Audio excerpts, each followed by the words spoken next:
Hiroshima, 8:15 de la mañana del 6 de agosto de 1945. Un pequeño reloj se detiene repentinamente.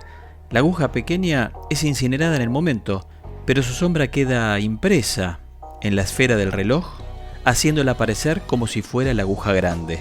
Su dueño se ha desintegrado y el tiempo parece haberse detenido. Ha estallado la primera bomba atómica utilizada en un conflicto. La guerra ha cambiado para siempre. Les doy la bienvenida a un nuevo capítulo de Cuenta la Historia, el podcast que los llevará a un recorrido por los hechos más importantes del pasado del ser humano. En 1939 estalló la Segunda Guerra Mundial, este conflicto brutal que duró 6 años, finalizó en 1945. Sabemos que el conflicto se inició con la invasión alemana a Polonia. Sabemos que además fue una guerra verdaderamente mundial. Si bien en sus comienzos la mayoría de los combates se dieron en el continente europeo, pronto los hechos bélicos se trasladaron a África, se trasladaron a los océanos, y a partir de 1941, con el ataque japonés a Estados Unidos, con el bombardeo a la base naval de Pearl Harbor, el conflicto llegó en forma masiva al Océano Pacífico. Y digo en forma masiva porque en realidad ya había un enfrentamiento entre chinos y japoneses previo al inicio de la Segunda Guerra Mundial, pero la entrada de los Estados Unidos le dio al conflicto un alcance mucho mayor. ¿Qué pasó en el Pacífico a partir del ataque japonés a los Estados Unidos? Bueno, se dio un proceso de expansión inicial del Japón que duró aproximadamente desde diciembre de 1941 hasta entre mediados y fines de 1942. Es el momento en el cual Japón alcanza su máxima expansión durante el conflicto. A partir de allí, lo que se dio fue un contraataque de los aliados que fueron expulsando a los japoneses de las distintas islas que habían ido conquistando en su expansión y que terminó con la derrota del Imperio del Sol Naciente. Por otra parte, sabemos que la guerra impulsó el desarrollo de la tecnología militar. Allí tenemos a modo de ejemplo los grandes avances en el uso del radar, los primeros aviones con motores a turbina, los primeros aviones a reacción que se utilizaron en el conflicto, armas como las bombas volantes B-1 o los primeros misiles, los B-2, y el arma quizás más brutal de todas, la bomba atómica. Claro, llegar al desarrollo de este arma no fue algo que se hizo un día para el otro. Hubo muchísimas investigaciones por parte de físicos, tanto en Alemania, que iba atrasada en esas investigaciones, y sobre todo en los Estados Unidos, que fue el país que finalmente ganó la carrera por la obtención de la bomba. Aquí tenemos que hablar del Proyecto Manhattan, este proyecto ultrasecreto de desarrollo de esta nueva arma, que fue dirigido desde el punto de vista militar por el general Leslie Groves y desde el punto de vista científico por el físico Robert Oppenheimer, director del Laboratorio de Los Álamos en Nuevo México, donde se desarrollaban los ensayos más importantes. Allí había un importante equipo de científicos que trabajaba en la investigación para obtener la bomba atómica. El 16 de julio de 1945, esta serie de estudios cristalizaron en la primera prueba atómica. El nombre de esta operación fue Operación Trinity y consistió en la detonación de una bomba de plutonio en el desierto de Nuevo México, en el sur de los Estados Unidos. Llegado el mes de agosto de 1945, la derrota de Japón en la guerra se veía como inevitable.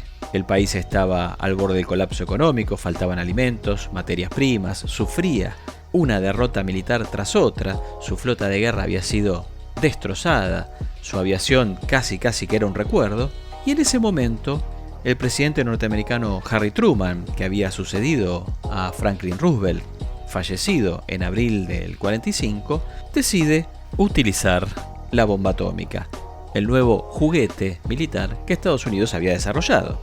Se decidió además que iba a ser arrojada sobre la ciudad japonesa de Hiroshima. Era una ciudad portuaria con importantes instalaciones militares, había sido fundada en 1589 y fue el sitio de experimentación de esta nueva arma mortal. Así, el 6 de agosto de 1945, a las 8:15 de la mañana, un bombardero B-29, comandado por Paul Tibbets y bautizado Enola Gay en homenaje a la mamá de Tibbets, sobrevoló la ciudad con una tripulación de 12 hombres para arrojar la bomba.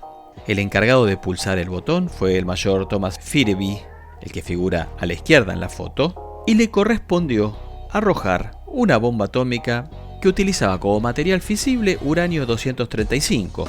¿Cuál era el nombre de esta bomba? Little Boy, o sea, muchachito. El artefacto pesaba más de 4 toneladas, medía 3 metros de largo y tenía una potencia de 16 kilotones. Para que se den una idea, un kilotón equivale a 1000 toneladas de trinitrotolueno, o sea, de dinamita. Quiere decir que 16 kilotones eran 16.000 toneladas de TNT, o sea, 16 millones de kilos de dinamita. Este era el poder explosivo de la bomba atómica arrojada en Hiroshima. La explosión se produjo a 600 metros de altura. Esto fue deliberado, la idea era que la onda expansiva alcanzara una mayor superficie y por lo tanto provocara mucho más daño. La temperatura ascendió en el momento a miles de grados y provocó incendios hasta más de 11 kilómetros a la redonda del centro de la explosión. Para que se den una idea, a 360 metros alrededor de donde fue el punto cero, el punto de la explosión, no quedó absolutamente nada. Hasta 4 kilómetros de distancia, la mitad de los sobrevivientes murieron al poco tiempo por la radiación.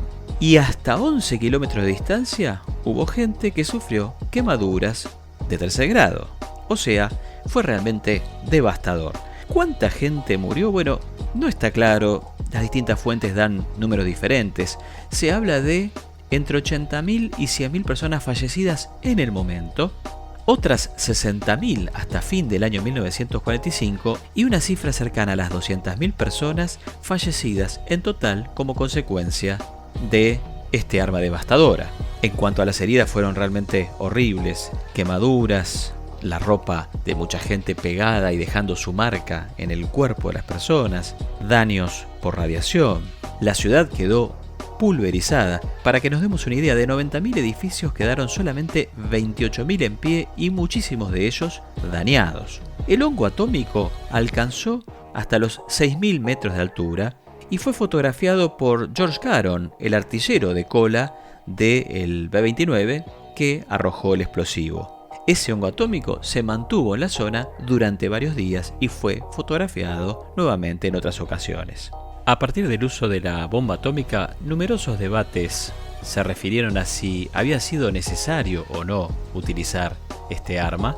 Algunos historiadores han planteado que era lógica la utilización desde el momento en que la tecnología había permitido desarrollar este ingenio que podía acortar la duración de la guerra. De hecho, el gobierno norteamericano afirmó que el uso de la bomba habría evitado la muerte de 1 millón de soldados norteamericanos que habrían perdido la vida en caso de una invasión a las islas japonesas. Otros plantean que Japón se hubiera rendido, de todos modos, sin necesidad de usar la bomba, dadas las condiciones en las cuales se encontraba su economía en 1945, y hay quienes plantean que en realidad el lanzamiento de la bomba respondió al deseo de la dirigencia norteamericana de mostrar el nuevo juguete al que ya veían como el nuevo adversario que tendrían luego de la Segunda Guerra Mundial, la Unión Soviética, que fue otra de las grandes ganadoras del conflicto. En la actualidad existe en Hiroshima un parque memorial que recuerda a las personas fallecidas y a quienes sufrieron por los efectos de la explosión de Little Boy, de la bomba atómica. Dentro de ese memorial destaca una cúpula de un edificio que increíblemente permaneció en pie, aunque con daños, y que sirve como un recordatorio de la inutilidad y la sinrazón de la guerra.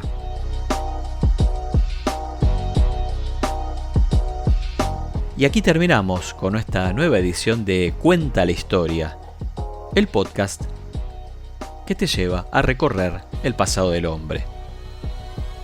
Te invito a suscribirte al canal, podés dejar tus comentarios y nos encontramos en una próxima edición.